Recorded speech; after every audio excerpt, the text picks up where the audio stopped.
Welcome, everyone, to Post Crisis Chat. I'm your host, Randy, and with me, as always, is You can call me Cookie. absolutely, we'll be calling you Cookie. So, today we're going to be reviewing Swamp Thing number 20, written by Alan Moore, penciled by Dan Day, inked by John Tobleton. I hope I pronounced that name right. And this was the beginning of Alan Moore's run on Swamp Thing. Some people may be wondering why we are starting post-crisis chat with a comic book that is pre-crisis. And the reason being is because I feel like Swamp Thing's comics ties into the crisis later on and really have a good understanding of how it ties into the crisis. It's a good idea to read what came before. So this is where we're starting the show. Very excited about this. So, Cookie, what were your thoughts on issue 20? I actually really liked it. I mean, this is I've had like a desire to read Saga of the Swamp Thing for a while. You always hear about Alan Moore's books, and Swamp Thing is like at the top usually of books you're supposed to read for his. So this is my first time reading it, and I actually enjoyed it. It was a little interesting only because I think I was expecting more, pardon the pun, going into it because, like there's a lot of hype around Alan Moore. Right.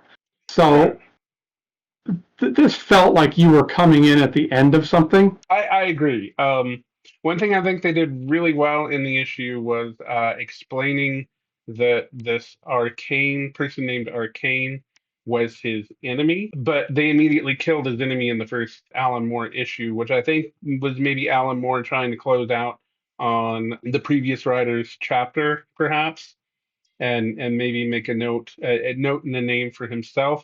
I read at the time he was actually not very well known outside of comics in the UK. Yeah, from what I understand, I believe the editor on the book was the creator of Swamp Thing, Len Wein, and he Yeah, was like Moore was noticed by him, and I believe I can't remember what book it was that he was doing over in Britain at the time. It might have been 2000 AD. let us Um, know in the comments if you know. yeah, I remember I wrote it down, but I lost the note on that, and I kind of forgot about it. But I mean, I've never read Alan Moore's British stuff anyways, so, but like, yeah, so like this was his first American work. And he came in, and I thought he did a good job, like you said, tying up the loose ends. Obviously, we're coming in at the epilogue of some big epic story where Swamp Thing's longtime villain Anton Arcane is gone, and now it's like, okay, well, where do we go from here? And they did a pretty damn good job of setting it up. I got to give them credit. Yeah, no, it was they definitely did a good job there, and it definitely felt like Alan Moore was kind of closing out the previous writer's chapters too. I noticed that a lot. He was seemed to like be trying to resolve some things. One thing I found a little weird about it was we get dropped into the middle, Elizabeth and Dennis's relationship, but I guess that's the nature of ongoing comics is even when you get a new writer, you're gonna have him picking up on previous threads from the old writer, and I guess that's kind of what Elizabeth and Dennis's relationship was. I know they're gonna both come back later on in the comic series, though. I've read ahead a little bit, and it's interesting when they come back because by the time they come back, I had actually forgotten about who they were. So it's nice to go back and read them again. One thing I wanted to really comment on that I really enjoyed is how the artist frames the pages. The artist will put two birds up on either side of a page. Maybe they're slightly different, maybe they're the same. And it really just helps to frame the whole thing. And I think my favorite part of that in the art was where there was a whiskey bottle on either page and the whiskey bottle was turned over, and you could see the whiskey just dripping down the sides of the page over the artwork. Yeah, I was really impressed with the panel work. I mean, I love good panel work, good panel design on a book. There's quite a few artists that I can think of that really do that. There's actually one guy I really like that's an underrated 90s artist named Robert Brown. He did some stuff for Marvel, and it's like when they do stuff like that, there's something cool about that. It just like makes the page pop, and it's one of the things that makes comics such a wonderful medium, is that you're not going to get that in cinema. And I really enjoy when they do that. And Dan Day did a fantastic job of like page layouts. Oh, absolutely. Now, one other thing I did want to mention, because we've got a couple of characters that are going to be really important to the story going forward, and that being Matt and Abby. They're a married couple. They seem to be in a weird place in their relationship in the book when the book is presently taking place.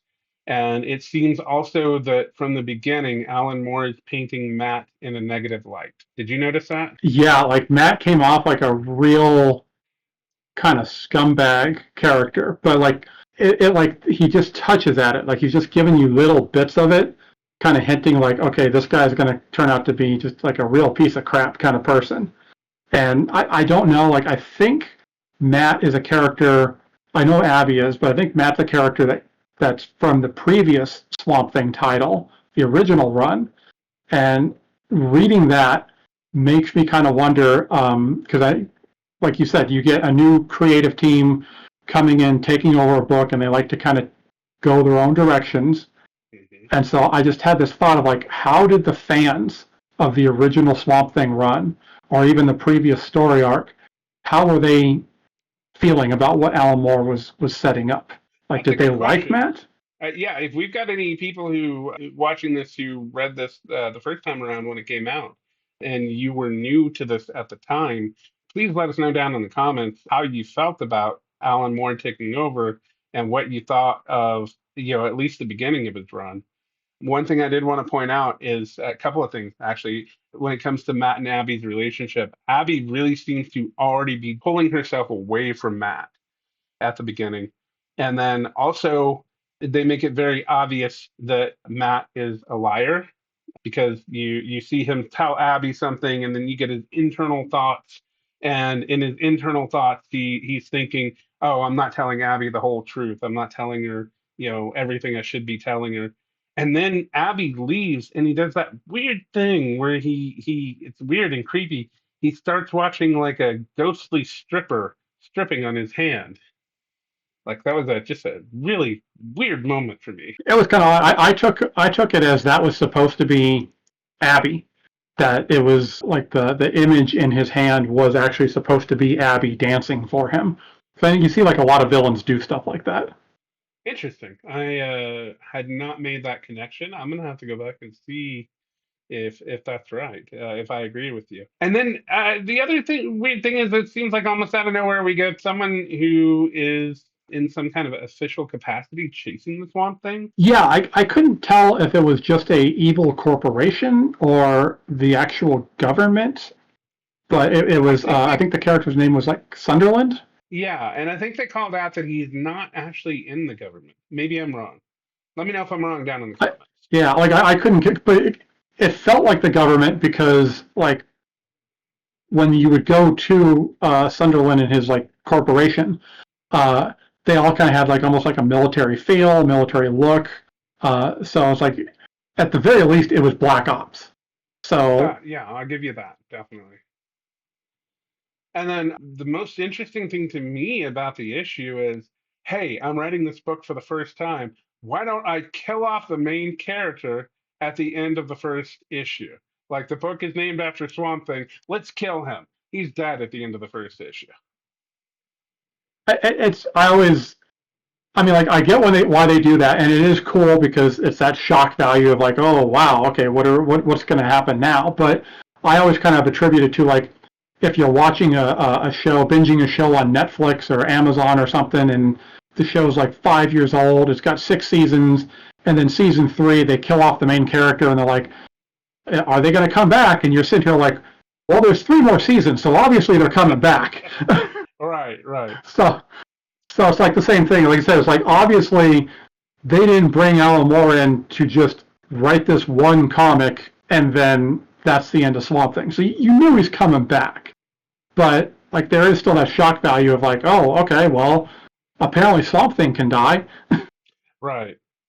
I thought it was a bold move, interesting, and I thought it would be something that bring readers back for issue 21. The interesting thing I do want to point out though is that we have a different, at least I have a different perspective on it, only because What I do know about Swamp Thing, when they shoot him, I'm thinking he's a plant.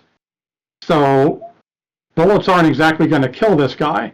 But I know, like the research and everything, that the way that they presented Swamp Thing was he was a human that turned into a plant. So I guess like if there's any old school readers that kind of came into this, was that your thought process of seeing this happen of like, oh crap, you just killed Swamp Thing because there's still a human being inside of him? Where I kind of had a feeling, I was like, nah, dude's a plant now. Gotcha. What did we decide on the rating system? We were going to do letter grades or stars? We can. I thought it'd be kind of fun to do stars, but then kind of tailor it to okay, like so Swamp Thing.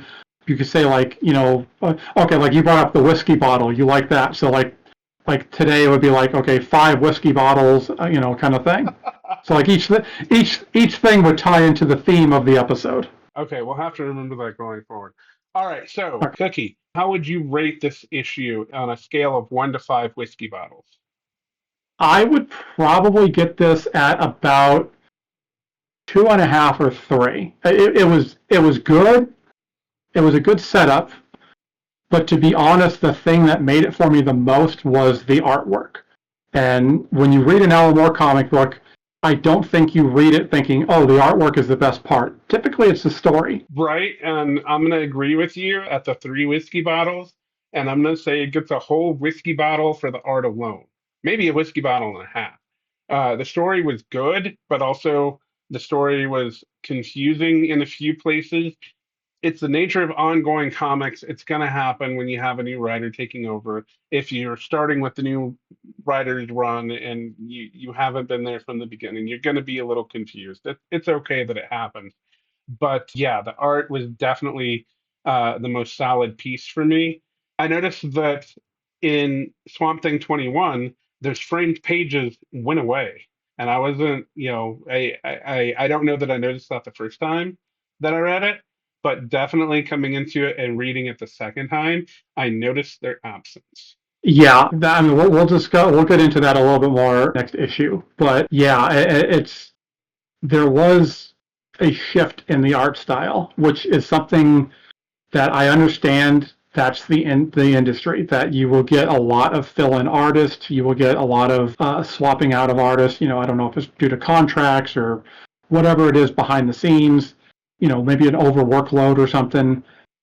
But sometimes it could be very jarring. Like to me, the best example is for more modern comics, Grant Morrison's run on X-Men, and you go from Frank Quitely, to whether you like him or not, has a specific style, to one of the fill-in artists was a guy named Igor Kordy, and that was a very jarring shift in art styles. And I kind of feel like it's not as jarring with going from Dan Day to Stephen Bissette. Still both very good artists, but it does it is a little shocking of like, okay, what happened here? Gotcha. Thank you, everybody, for joining us. Please like, subscribe to our channel. We want to keep doing this for many, many issues in the future. We're going to cover as much of the post-crisis DC universe as we can, one issue at a time. Also, click those links down below. We've got a Patreon you can sign up for. Who knows? Maybe we'll give something away on the Patreon sometime. Maybe we'll give you some kind of extras. Don't know yet. We're still new at this. And also, if you want to buy the Swamp Thing books that we're reading, there's an Amazon affiliate link down below. Just click on that, and you get to support the channel. And you get a great box set of Alan Moore's Swamp Thing, which, all of the internet swears is one of the best books ever. Yeah, definitely click on the link. Get the box set. Don't go hunting for the single issues because they are expensive. They are hard to find, and it will drive you mentally insane looking for them. I know because I have done it. All right. Well, that's episode 1 done. Should we have like a sign off of some kind, like something to kind of like thanks for watching, I don't something know. along those lines? Okay. Well, we'll throw it in next episode. We can throw it in next episode. Try and think of something. Okay, yeah. Nobody's going to watch these early ones anyway, so. Yeah, probably not.